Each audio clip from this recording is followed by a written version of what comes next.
Imagine walking into your backyard and encountering a strange and unusual animal. What would you do? This happened to an English family not too long ago, and when they walked into their backyard, they had their infant child with them. This mysterious and furry black animal ended up being a rare critter that England hardly ever sees. Otherwise, the event wouldn't have made both local and international news. This wild animal didn't act like most animals would.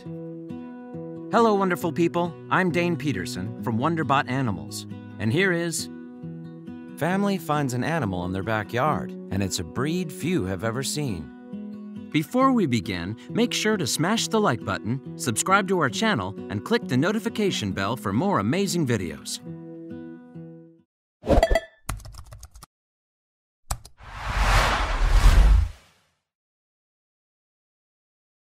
In Alsacia, England, 45-year-old David Scott brought his infant son into the backyard.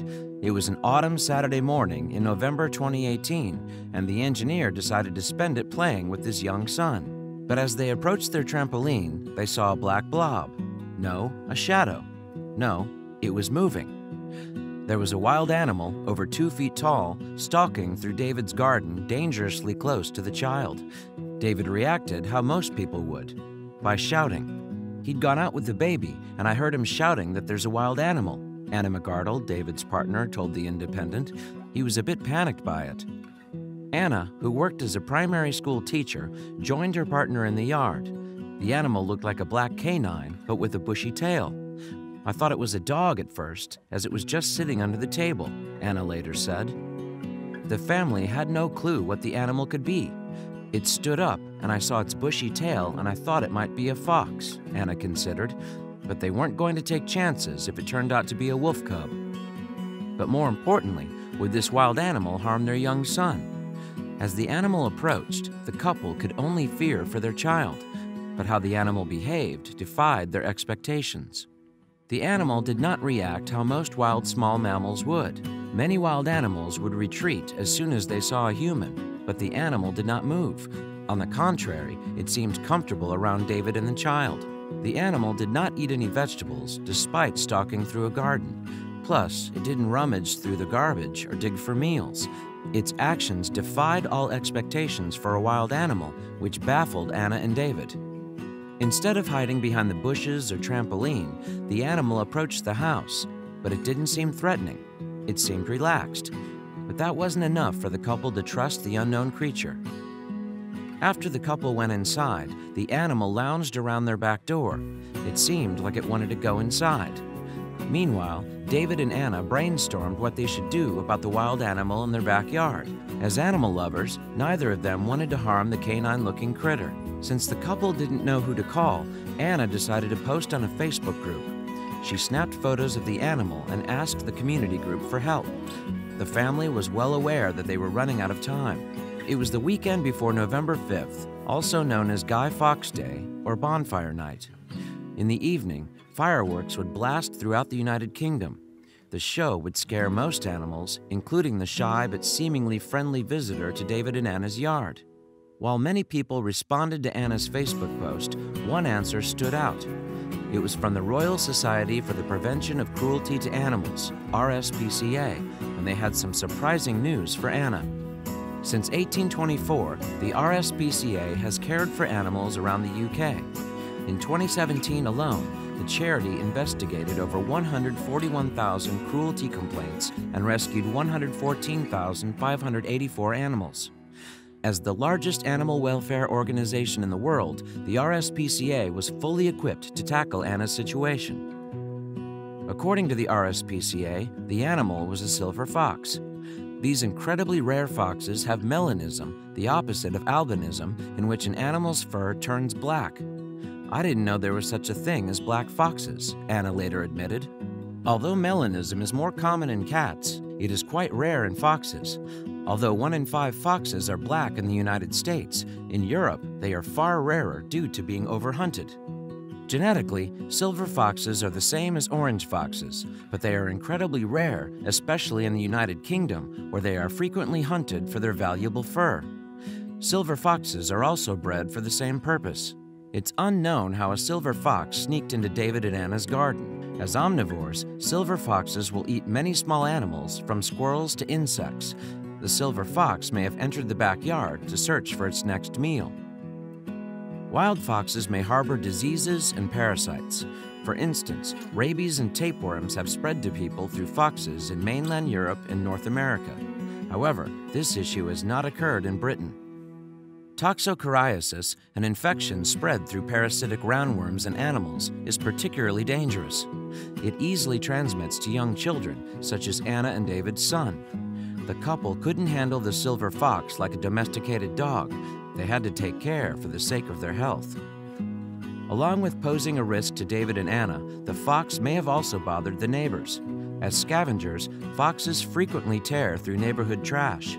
They may also hunt smaller pets such as cats and dogs. If the fox went into neighbors' yards, he might be shooed away or harmed. It was important for David and Anna to keep the black fox in their yard. But how would they be able to catch it without getting too close? After the RSPCA understood the situation, Inspector Amanda Lovett set off to the couple's house.